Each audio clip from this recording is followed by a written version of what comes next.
बिस्मिल्लाहिर्रहमानिर्रहीम। अस्सलाम वालेकुम। Welcome to my YouTube channel Iram food secret. और आज मैं आपसे रेसिपी शेयर करने वाली हूँ केएफसी स्टाइल जिंगर बर्गर की। इसके बाद आप बाहर से जिंगर बर्गर खाना भूल जाएंगे जब आप इस रेसिपी को ट्राई करेंगे। बिल्कुल सेम उसी की तरह रेस्टोरेंट स्टाइल है। तो यहाँ पे स्टार्ट करते हैं। पहले मैंने चिकन के प्लेट्स लिए हैं। देखें ये जो मैंने गोश्त लिया है कुछ थाइस का लिया है। उनके थाइस, क्योंकि थाइस का बहुत ज़्यादा जूसी बनता है as compare to chest piece. और ये देखें इस तरह से मैंने चेस्ट पीस भी लिए। तो ये टोटल 4 अदद है।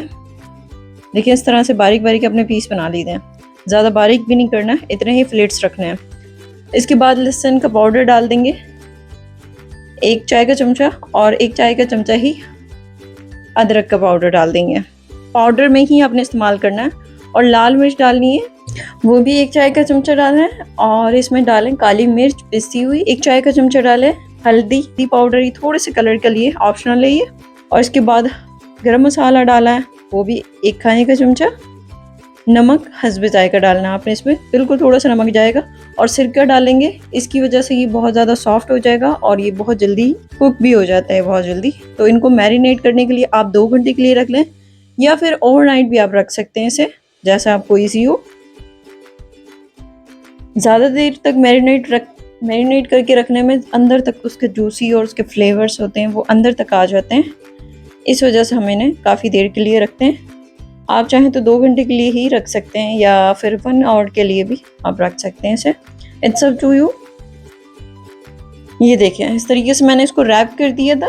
रैप करके हम इसे फ्रिज में रख देंगे। तो इसके बाद इसको ठंडा कर लेना। जब बाहर निकाल दें आप फ्रिज, जब हम इसको कुक करने लगे तो ये जो चिकन है इस नॉर्मल स्टेज पे आ जाए, ज़्यादा ठंडा नहीं होना चाहिए। और यहाँ पे 1 किलो मैदा लिया है। बड़े से बर्तन में आपने लेना है, बड़ी सी थाल में। और इसमें 1 खाने का चमचा मैंने नमक डाल दिया ताकि थोड़ा अच्छा सा लगे और बेजायका ना लगे। ये देखें जो चिकन के हैं पीसीस हैं, अब वो इसमें डालेंगे। मैदे में पहले कोट करेंगे हम इसे। ठीक है, बस सिंपल से मैदे में आपने इसे कोट करना है। 2 से 3 मिनट लगेंगे इसमें। ये देखें हाथों की मूवमेंट्स आप चेक कर लें, बिल्कुल आपने इसी तरीके से करना है। फिर इसके बाद इसे झटक दें।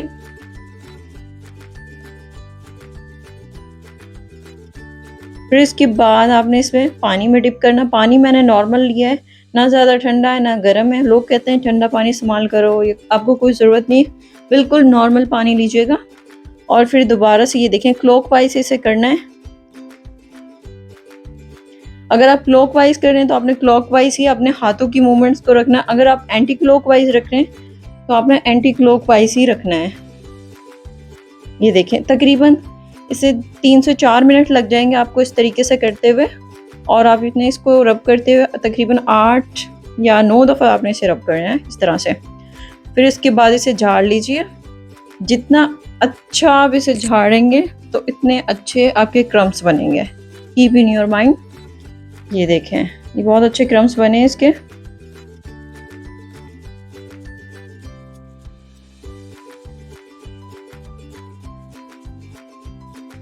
इसके बाद ये देखें दूसरा पीस है, इसे भी मैं आपको करके दिखाती हूँ। पहले हम इसे मैदे में कोट कर लेंगे। मैदे में मैंने कुछ भी ऐड नहीं किया था, सिर्फ ये खाली मैदा, ये ना कॉर्नफ्लोर कुछ भी नहीं।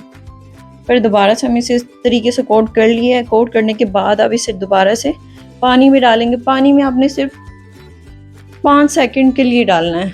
इस तरीके से आप काउंट करें 1 2 3 4 5, बस आपने निकाल लेना है। फिर दोबारा से इसे मैदे में कोट करेंगे तो ये बहुत अच्छी तरीके से कोट हो जाएगा। इस तरह से आप बर्गर बनाएंगे तो आप इजीली बहुत अच्छे बर्गर बना सकते हैं आप घर में। और इसी तरीके से आप बहुत कम बजट में आप घर पे बर्गर बना सकते हैं। मार्केट में तो आपको बहुत ज़्यादा एक्सपेंसिव पड़ जाता है, तकरीबन 300 to 400 बर्गर मिलता है एक। और इतने में तो आप काफ़ी सारे बर्गर आप बना सकते हो घर में ही। ये देखें इस तरह से दोबारा से मैंने इसे डस्ट कर लिया। और ये देखें माशाल्लाह इसके क्रम्स बहुत अच्छे बने। तो अब बारी आ जाती है इनको फ्राई करने की। एक चीज़ का आपने ख्याल रखना है कि आपने इसे जब मैदे में कोट करें उसके बाद आपने इसे रखना नहीं है, फ़ौरन से आपने इसे फ्राई करते जाना है। जितने भी आप बनाएंगे फ़ौरन इसे फ्राई करते जाएं। देखो ऑयल को मैंने गरम कर लिया था, तकरीबन ये मीडियम टू हाई पहले मैंने फ्लेम कर दिया था। उसके बाद जब ये गरम हो जाएगा तो आपने बहुत ज़्यादा हाई फ्लेम भी नहीं रखना है। अगर आप इसे हाई फ्लेम पे कुक करेंगे तो ये ऊपर की जो इसके क्रम्स हैं वो जल जाएंगे और अंदर से चिकन भी हमारा कुक नहीं होगा और उसका जायका भी बिल्कुल ख़राब हो जाएगा, आपकी मेहनत बिल्कुल ज़ाया हो जाएगी।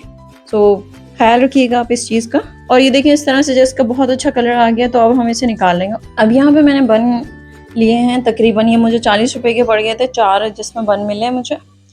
आप किसी भी कंपनी का इस्तेमाल कर सकते हैं, मैंने डॉन के बन लिए हैं। तो यहाँ पे देखें इसका मैंने नीचे का पीस रखा है एक प्लेट में, और उस पर डाल देंगे मायोनीज़। मायोनीज़ आप किसी भी कंपनी का इस्तेमाल कर सकते हैं, या फिर आप होममेड मायोनीज़ भी इस्तेमाल कर सकते हैं। तो इस पर स्प्रेड कर दें, ये आपकी मर्ज़ी है, आप जितना ज़्यादा डालना चाहें, क्योंकि जो हम बाहर से लेते हैं उनमें तो बहुत कम ही मायोनीज़ और ये सारे चीज़ें होती हैं। आप इसे भर भर के इस्तेमाल कीजिए। इसके बाद मैंने इसमें सलाद पत्ता लगा दिया था, ये 2 तरफ ही मुझे थोड़ा सा कम लगा था, तो फिर मैंने एक छोटू सा भी लगा दिया इसमें। और यहाँ पे देखें जो हमने रोस्ट बनाया था वो इसमें रख देंगे।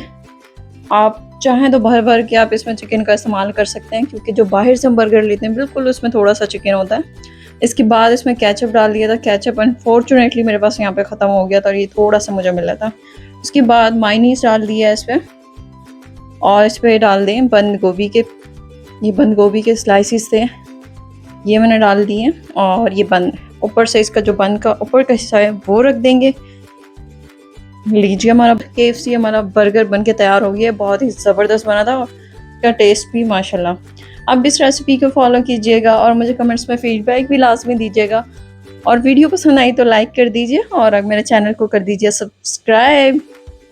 अगर आपको कोई भी क्वेश्चन हो तो आप मुझसे कमेंट्स बॉक्स में पूछ सकते हैं। इसके अलावा आप मुझे इंस्टाग्राम पे भी DM कर सकते हैं, मैं उसका लिंक डिस्क्रिप्शन में दे दूंगी। और आप भी इस बर्गर को घर में बनाएं और KFC के मज़े आप घर में ही उड़ाएं। Thanks for watching. अल्लाह हाफिज़।